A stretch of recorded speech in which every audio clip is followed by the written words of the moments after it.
Hello, dear students. Welcome again to our next session on the same chapter, Displacing Indigenous Peoples. Today we are going to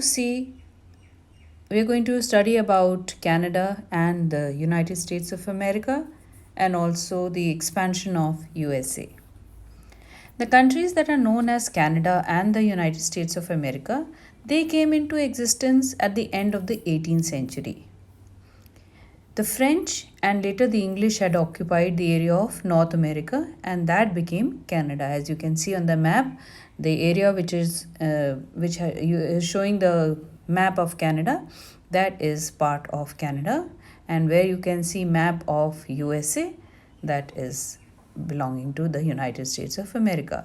So the English occupied the area of North America, and this became to be known as the United States of America. Now, large areas were acquired by USA by purchase. The Louisiana purchased from France, then from Russia they purchased Alaska, and from Mexico, southern USA, they got by war. Slavery in USA. In 1861 to 65, there was a war between the states that wanted to retain slavery and those supporting the abolition.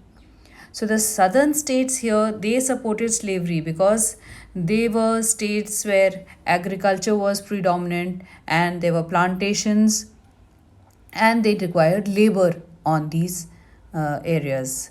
Then the northern states were against slavery because they didn't really depend on the plantations.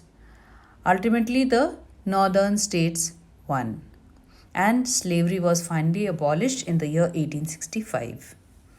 It was only in the 20th century that the African Americans were able to win the battle for civil liberties, and we have read in your junior classes about the civil rights movement.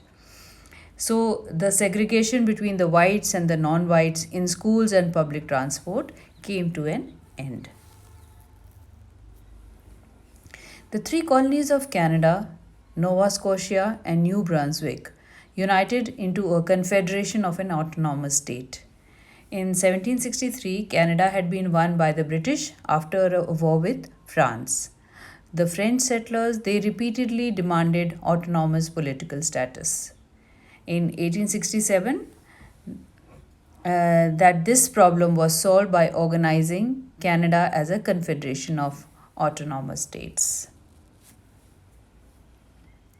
In the USA, as settlement expanded, the natives were sometimes induced or at other times even forced to move after signing treaties and selling their land. So when they sold their land, the prices that was paid to them were very, very low. There were instances when Americans, now this term Americans is here being used for the European people who came and settled in USA.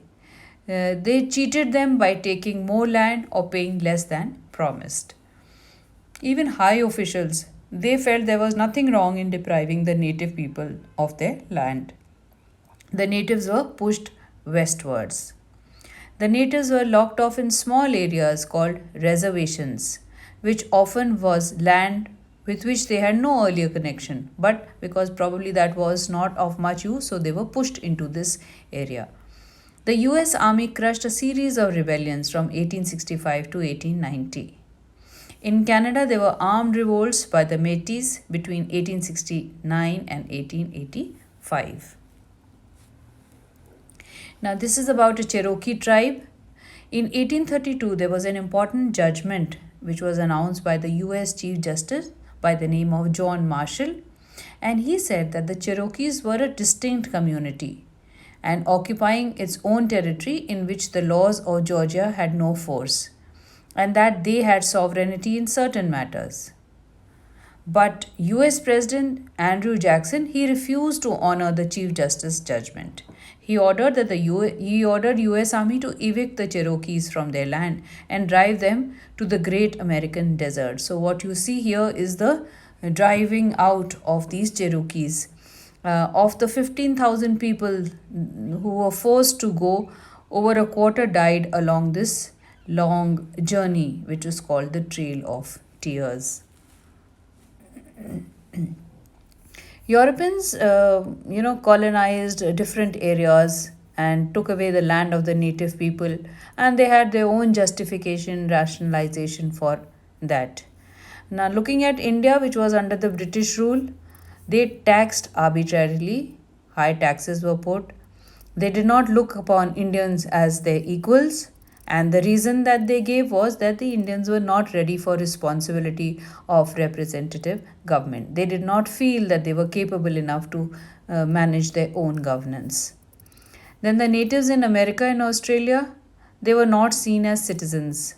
They were also not looked at as equals, and the reason was they said they were primitive people. They had no settled agriculture and they had no provision for the future and towns. Then the African slaves in America, they were denied personal liberty. Again, they were not looked upon as equals, and the reason they gave was that slavery is part of their own social system, and they felt that the black people are inferior and they are supposed to serve the whites.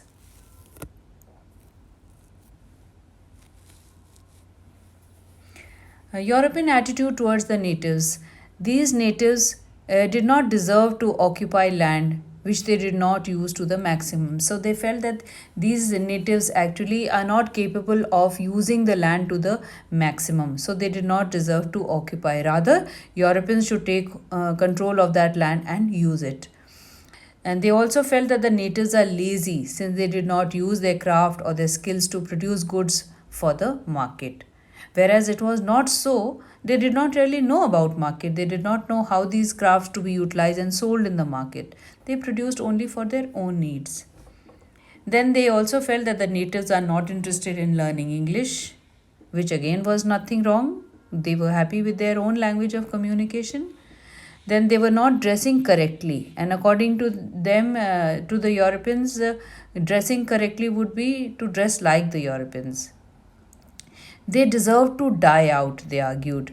A Frenchman wrote, "Primitive man will disappear with the primitive animal." Then there was a gold rush in USA, 1840. In the 1840s, traces of gold were found in the western side in California. This led to the gold rush when thousands of eager Europeans they hurried to America and in the hope of making quick fortune by catching hold of the gold in that area.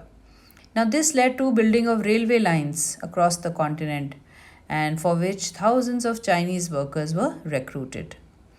The USA railway line was completed in 1870 and Canada by 1885.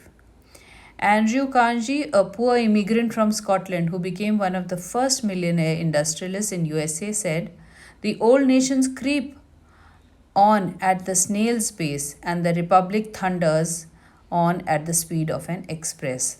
That means the others are very slow and this republic is very, very fast in modernization.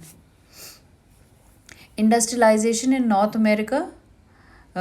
Industries developed very different reasons to manufacture railway equipment so that rapid transport could link distant places, so they could buy raw materials, they could sell them at different markets, and to produce machinery which would make large scale farming easier. The industrial towns grew and factories multiplied, more and more factories developed both in the United States of America as well as in Canada. In 1860, USA had been an underdeveloped economy. In 1890, it was the leading industrial power in the world. So we can see in just a time span of 30 years, such a big transformation happened. Large scale agriculture also expanded, and vast areas were cleared and divided up into farms. By 1890, the bison had almost been exterminated. Now, bison was an animal which they all so much depended on. In 1892, USA's continental expansion was complete. The area between the Pacific and the Atlantic Oceans were divided up into states. And within a few years, the United States of America was setting up its own colonies in Hawaii and the Philippines. So you can see on the map there. And it had become an imperial power that was expanding. The constitutional rights, this democratic spirit, which had been rallying cry of the settlers in their fight for independence in the 1770s, this was against the monarchies and the aristocracies of the old world. Their constitution included individuals' right to property. But both democratic rights, that is, the right to vote for the representatives to the Congress and for the president, and the right to property were only given to the whites. Such was the discrimination. And now some people say that this idea of democracy was it taken from the native people? Daniel Paul, a Canadian native, he pointed out in the year 2000 that Thomas Paine, the champion of democracy at the time of the War of American Independence and the French Revolution, he used the Indians as models of how society might be organized. So he also used to argue that the Native Americans, by their example, sowed the seeds of long drawn out movement towards democracy by the people of Europe. But fortunately, the winds of change in America started flowing in favor of the natives. In the year 1928, Louis Merriam wrote about the backwardness of the native people in his book, The Problem of Indian Administration. Indian here means America, not India that we know. The Indian Reorganization Act of 1934 gave natives in reservations the right to buy land and also take loans. Then in the 1950s and the 60s, US and Canadian government thought of ending all special provisions for the natives in the hope that they would join the mainstream. That is, they would also adopt the European culture. The winds of change in America in favor of natives. In the year 1954, in the Declaration of Indians' Rights prepared by them, a number of native people accepted citizenship of the USA, but on the condition that their reservations would not be taken away and their traditions would not be interfered with. In Canada in 1982, the Constitution Act accepted the existing Aboriginal and treaty rights of the natives. Today it is clear that the native people of both countries able to assert their rights to their own cultures. So this was a good change that happened, but yes, it took a long time for the native people to get their rights, but in the process many people were displaced and also perished. So much for this class. Thank you everyone and have a nice day.